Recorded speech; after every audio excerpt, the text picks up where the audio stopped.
నమస్తే అండి అందరికీ. నేను మీ Madhavi Krishna. Welcome to my channel Madhavi Krishna's Navarasa Kathamalika Telugu audio stories. వినండి, వింటూనే ఉండండి ప్రతిరోజు సరికొత్త ఎపిసోడ్లని. ఈ కథలు కనుక మీకు నచ్చినట్లయితే తప్పకుండా లైక్ చేయండి. అలాగే నా ఛానల్ని సబ్స్క్రైబ్ చేసుకోవడం మర్చిపోకండి. ప్రేమిస్తే ఏమవుతుంది సీజన్ 3 ప్రేమ మంత్రం ధారావాహిక పార్ట్ 11. ఈ మెసేజ్ నేను పంపలేదు, పాలిపోయిన మొహంతో నిస్సత్తువగా అన్నాడు మంత్ర. వీణ అతన్నే చూస్తోంది పరీక్షగా. అంటే సెక్యూరిటీని పంపించేయమని ప్రేమకి కూడా మెసేజ్ వెళ్ళి ఉంటుందా? కణతలు రుద్దుకుంటూ అన్నాడతను. అవకాశం ఉంది మంత్ర, అతని పక్కనే కూర్చుంటూ అంది వీణ. ఇద్దరి మధ్య మౌనం రాజ్యమేలింది చాలాసేపు. ఎవరి ఆలోచనలో వారు ఉండి పేపర్ అడ్డు పెట్టుకుని తమనే గమనిస్తున్న వ్యక్తిని చూడలేదు.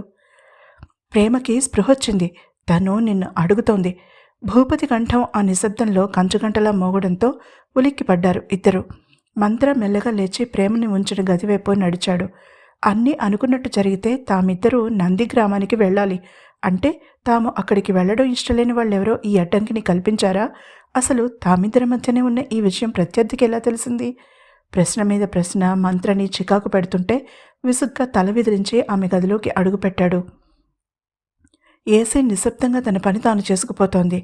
తెల్లని బెడ్షీట్ కప్పిన బెడ్ మీద హాస్పిటల్ గౌన్లో ఉన్న ప్రేమ కళ్ళు మూసుకుని పడుకుని ఉంది. ఆమె నిద్రపోవడం లేదని, ఆమె అణువణువు టెన్షన్తో నిండిపోయి ఉందని చూడగానే తెలిసిందతనికి. నుదుటి మీద ఎడమ చేతికి కట్లు ఉండడం గమనించాడతను. పెద్ద ప్రమాదకరమైనవి కావని డాక్టర్ దగ్గర తెలుసుకున్నాక మనసు నెమ్మదించింది. నిశ్శబ్దం ఆమెని భయపెడుతుందని తెలుసు మంత్రికి. అందుకే చిన్నగా గొంతు సవరించుకున్నాడు తన ఉనికిని తెలియజేయడం కోసం. ఆమె నెమ్మదిగా కళ్ళు తెరిచి అతని కళ్ళలోకి సూటిగా చూసింది. ఆమె కళ్ళు తనని నువ్వు ఉండి కూడా నాకు ఈ పరిస్థితి ఎందుకు అని నిలదీస్తున్నట్టుగా అనిపించింది మంత్రికి. చప్పున తలదించుకోపోయాడు. కానీ ఆమె కళ్ళు అతన్ని బంధించినట్టుగా చూపు తిప్పుకోలేకపోయాడు. అప్రయత్నంగానే గాల్లో తన వైపుకు చాచిన ఆమె చేతిని తన చేతిలోకి తీసుకుని సున్నితంగా నొక్కాడు. ఆమె మాట్లాడలేదు. అతను కూడా ఏమీ అడగలేదు. మౌనంగా బెడ్ మీద ఆమె పక్కన కూర్చున్నాడు. కావాలనే పక్కనే ఉన్న కుర్చీని అవాయిడ్ చేశాడు మంత్ర. ఆమెకి అంత దూరంలో ఉండడం అతనికి ఎందుకో ఇష్టం లేకపోయింది. అతనికి సాధ్యమైతే ఆమెని తన గుండెల్లో దాచుకుని ఏ ప్రమాదానికి అందకుండా కాపాడుకోవాలనిపించింది. అంత పొసెసివ్నెస్ ఎక్కడి నుంచి వచ్చిందో అతనికి అర్థం కాలేదు. కానీ ఆ ఫీలింగ్ మాత్రం చాలా బలంగా నాటుకుపోయింది అతని బ్రెయిన్లో. ఆమె తలదిండు సరిచేసే నెపం మీద చూపు మరల్చుకున్నాడు మంత్ర. రాత్రి నేనేమైనా చెప్పానా మంత్ర? ఎప్పుడూ ఎంతో ఆత్మవిశ్వాసంతో ఉండే ఆమె గొంతు సందేహం నిండి చిన్నగా వణకడం గుర్తించాడు మంత్ర. అతను క్షణంసేపు ఏమీ మాట్లాడలేదు. ఆమెనే చూస్తూ ఉండిపోయాడు. ఆమె ఇబ్బందిగా కదిలింది. అతని చేతిలో నుంచి తన చేతిని లాక్కోవడానికి ప్రయత్నించింది. ఐ లవ్ యూ ప్రేమ మాధుర్య. మంత్ర నోట్లో నుంచి సూటిగా వచ్చి ఆమెని గుండె తాకాయి ఆ మాటలు. ఆమెతో పాటుగా అతను కూడా తెల్లబోయాడు ఆ మాటలకి. అసలు ఆ మాటలు జీవితంలో ప్రేమతో తను చెప్తాడని అనుకోలేదు మంత్ర. నిజానికి తను వేరే ప్రఖ్యాత సెక్యూరిటీ సంస్థకి అసైన్మెంట్ అప్పచెప్తానని చెప్పడానికొచ్చాడు. కానీ తన మనసులో ఆమె పట్ల నిండి ఉన్న ప్రేమ అలా హద్దులు దాటి బంధనాలు తెంపుకొని గొంతులో నుంచి మాటల రూపంలో బయటికి వస్తుందని అతను అసలు ఊహించలేదు. వారి మధ్య కాలం స్తంభించిపోయిందా అన్నట్టుగా ఒకరివైపు ఒకరు అలా చూసుకుంటూ ఉండిపోయారు. ముందుగా ఆమె తేరుకుంది. అతని చేతుల్లో నుంచి బలంగా తన చేతిని లాక్కుంది. లేచి కూర్చోబోయింది. అతను మౌనంగా ఆమె భుజాలు పట్టుకుని సున్నితంగా వెనక్కి తోశాడు. ఆమె కళ్ళలో తత్తరపాటు చూడగానే తన చేతులని వెనక్కి తీసుకున్నాడు మంత్ర. ఆమె కళ్ళు అతని వైపు చూడలేనట్టుగా వాలిపోయాయి. సిగ్గుతో చితికిపోయిందామె. ఆమె మనసులోని భావాలు తనకి అర్థమైనట్టుగా మంత్ర మనసు భారంగా మారిపోయింది. నీ ఇష్టం లేకుండా నిన్ను తాకనే తాకను ప్రేమ. లేచి పక్కన కుర్చీలో కూర్చోబోయాడు. ఆమె అతని చేతిని చటుక్కున అందుకుని ఆపేసింది. ఇద్దరి కళ్ళు కలిసిన తమ చేతుల మీద క్షణంలో 1000 వంతు కాలం నిలిచి తిరిగి కలుసుకున్నాయి. అతను తిరిగి ఆమె పక్కన కూర్చున్నాడు. నాకు ప్రేమంటే అదే, నీ ఎక్స్పెక్టేషన్స్కి తగ్గట్టు నేను నిస్సహాయంగా అతని వైపు చూస్తూ వాక్యం పూర్తి చేయలేక, ఎలా అతనికి అర్థమయ్యేలా చెప్పాలో తెలియక తలదిండులో మొహం దాచుకుని వెక్కి వెక్కి ఏడ్చింది ప్రేమ. అతను ఇక ఆగలేకపోయాడు. ఆమెని విసురుగా పైకి లేపి గట్టిగా కౌగిలించుకున్నాడు. అతన్ని ఖర్చుకుపోయిందామె. అతని నడుము చుట్టూ చేతులు వేసి మెడవంపులో మొహం దాచుకుని ఏడుస్తుంటే తాను ఏమీ చేయకుండా ఉండలేక నరకం అనుభవించాడు మంత్ర.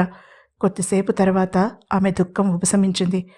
నేను ప్రేమిస్తున్నానని చెప్పాను కానీ నువ్వు నాకు చెప్పాలని అనలేదు ప్రేమ.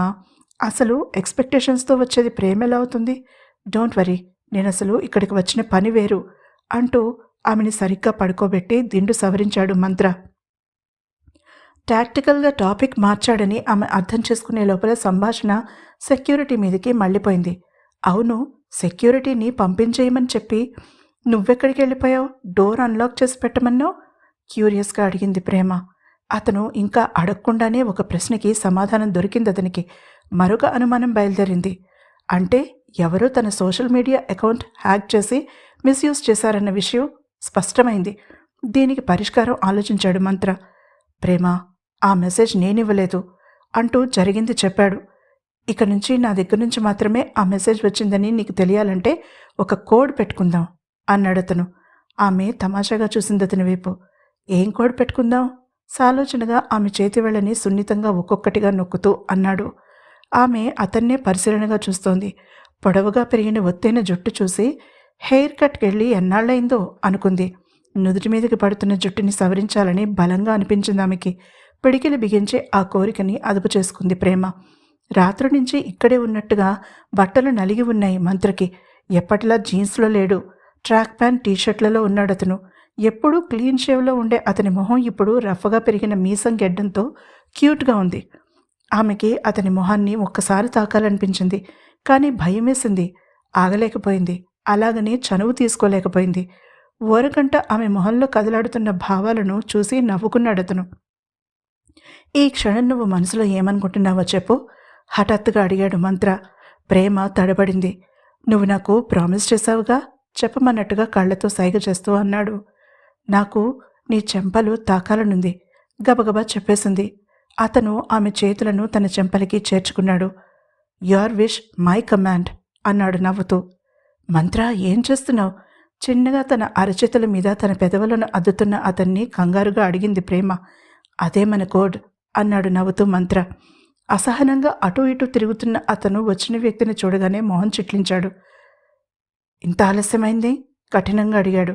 సెక్యూరిటీ చాలా టైట్గా ఉంది సార్. ఇన్ఫర్మేషన్ కోసం చాలా కష్టపడవలసి వస్తోంది చెప్పాడతను వినయంగా.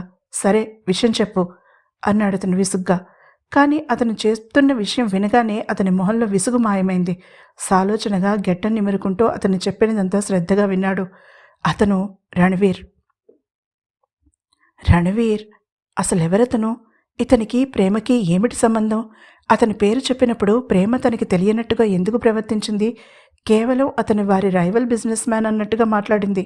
కానీ హిమజ వేరేగా చెప్పింది. రణవీర్కి భూపతి ఎస్టేట్స్లో ఉన్న సంబంధం ప్రేమకి తెలియదంటే నమ్మేటంత ఫూల్ కాదు తను. దాడి జరిగిన రాత్రి తనని రణవీర్ అనుకుని అపోహపడింది. ఆమె అన్న మాటలు గుర్తుకు రాగానే ఆవేశంలో మంత్ర నరాలు పొంగిపోయాయి. శశి రేప్డ్ మీ అంది ప్రేమ. ఆ శశి ఎవరు? ఎప్పుడు జరిగింది ఈ సంఘటన? టెన్షన్తో మంత్ర నరాలు చిట్లిపోయేటట్టుగా ఉన్నాయి. ఇంతలో భుజం మీద మెత్తని చెయ్యి పడడంతో ఉలిక్కిపడి తలపైకెత్తి చూశాడు అతను. సందేహం నిండిన కళ్ళతో తనని చూస్తూ నిలబడి ఉంది ప్రేమ. ఆమె ఇప్పుడు హాస్పిటల్ బట్టలలో లేదు. డిశ్చార్జ్ అయి వెళ్ళిపోవచ్చన్నారు డాక్టర్లు. ఫ్రెష్ అయి బయటకొచ్చింది. దీర్ఘాలోచనలో మునిగిపోయిన మంత్రని చూస్తే ఎందుకో ఆమెకి బెరుకుగా అనిపించింది. అతనికి తన గతం చెప్పవలసిన అవసరం వచ్చిందని ఆమెకి అర్థమైంది. ఎలా చెప్పాలో ఎప్పుడు చెప్పాలో తెలియకుండా ఉంది ఆమెకి. చెప్తే అతను ఎలా రిసీవ్ చేసుకుంటాడో తెలీదు. తనని చూసి అసహించుకున్నా భరించగలదు, కానీ జాలి పడితే తట్టుకోవడం తన వల్ల కాదు. ఆమెనే పరీక్షగా చూస్తున్న అతను ఆమె కళ్ళలో కదిలిన ప్రతి ఒక్క భావాన్ని పుస్తకం చదివినంత సులువుగా చదవగలిగాడు. నెమ్మదిగా లేచి నిలబడి ఆమె చేతిని అందుకుని బయలుదేరదామా అడిగాడు. ఆమె చిన్నగా తల ఊపింది.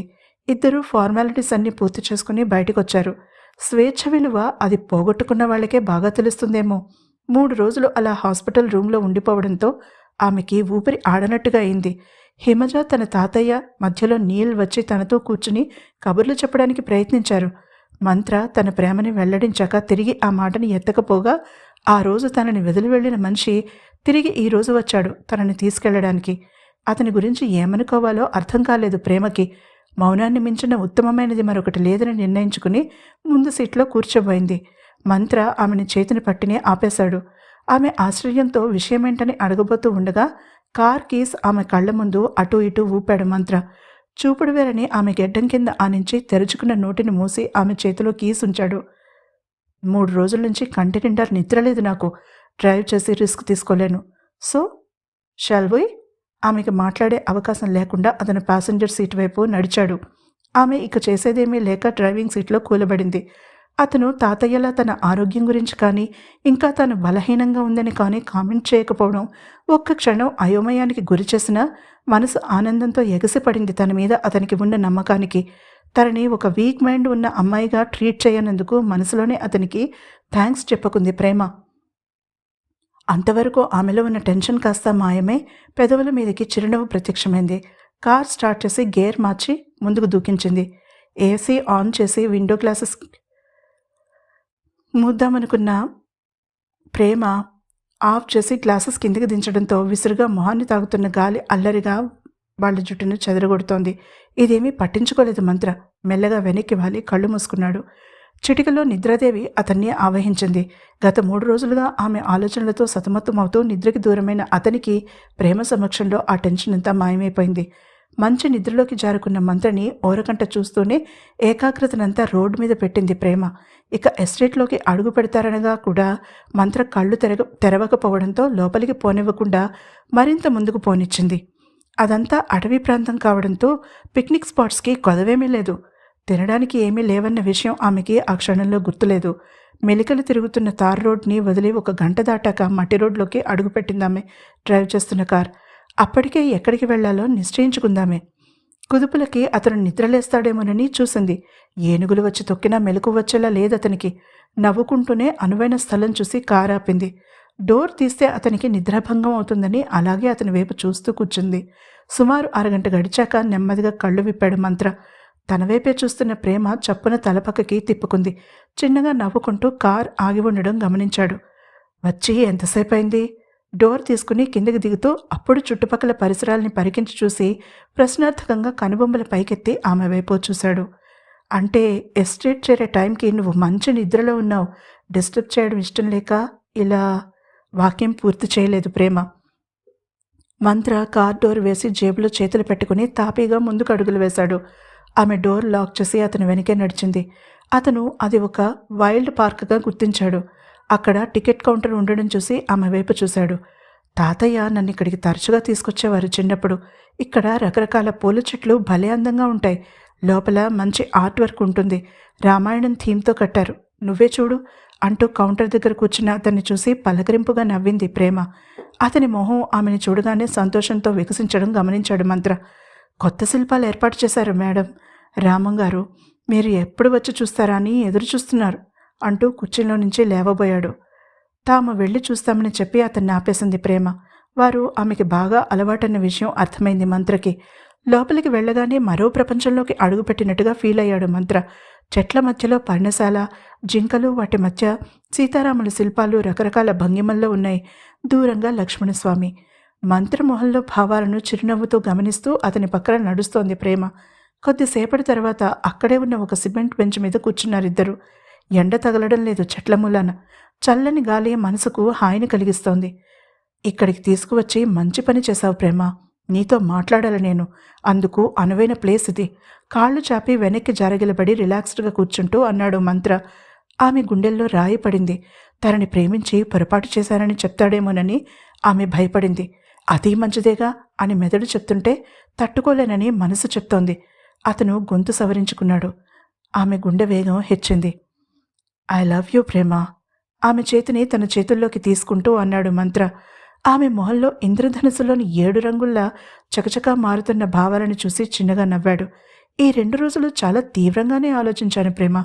నీకు కూడా ఆలోచించే సమయం కావాలి కదా అనుకున్నాను. అందుకే నిన్ను డిస్టర్బ్ చేయలేదు. కానీ నువ్వు నాకు జవాబు చెప్పేలోపుగా నా గురించి పూర్తిగా నీకు చెప్పాలి.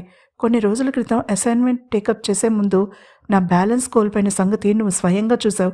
దాని వెనుక ఉన్న కారణం నీకు చెప్పాలి. ఆమె చేతివేళ్లను తన చేతివేళ్లలోకి జణిపి లంకివేసి అన్నాడు మంత్ర. ఆమె ఆసక్తిగా చూసింది అతని వైపు. ఇంతవరకు ఈ విషయం నా కుటుంబ సభ్యులకు, క్లోజ్ ఫ్రెండ్స్కి తప్ప ఎవరికీ తెలీదు. నేను వాళ్ళ దగ్గర కూడా ఈ విషయాన్ని కదిపే సాహసం చెయ్యలేదెప్పుడు.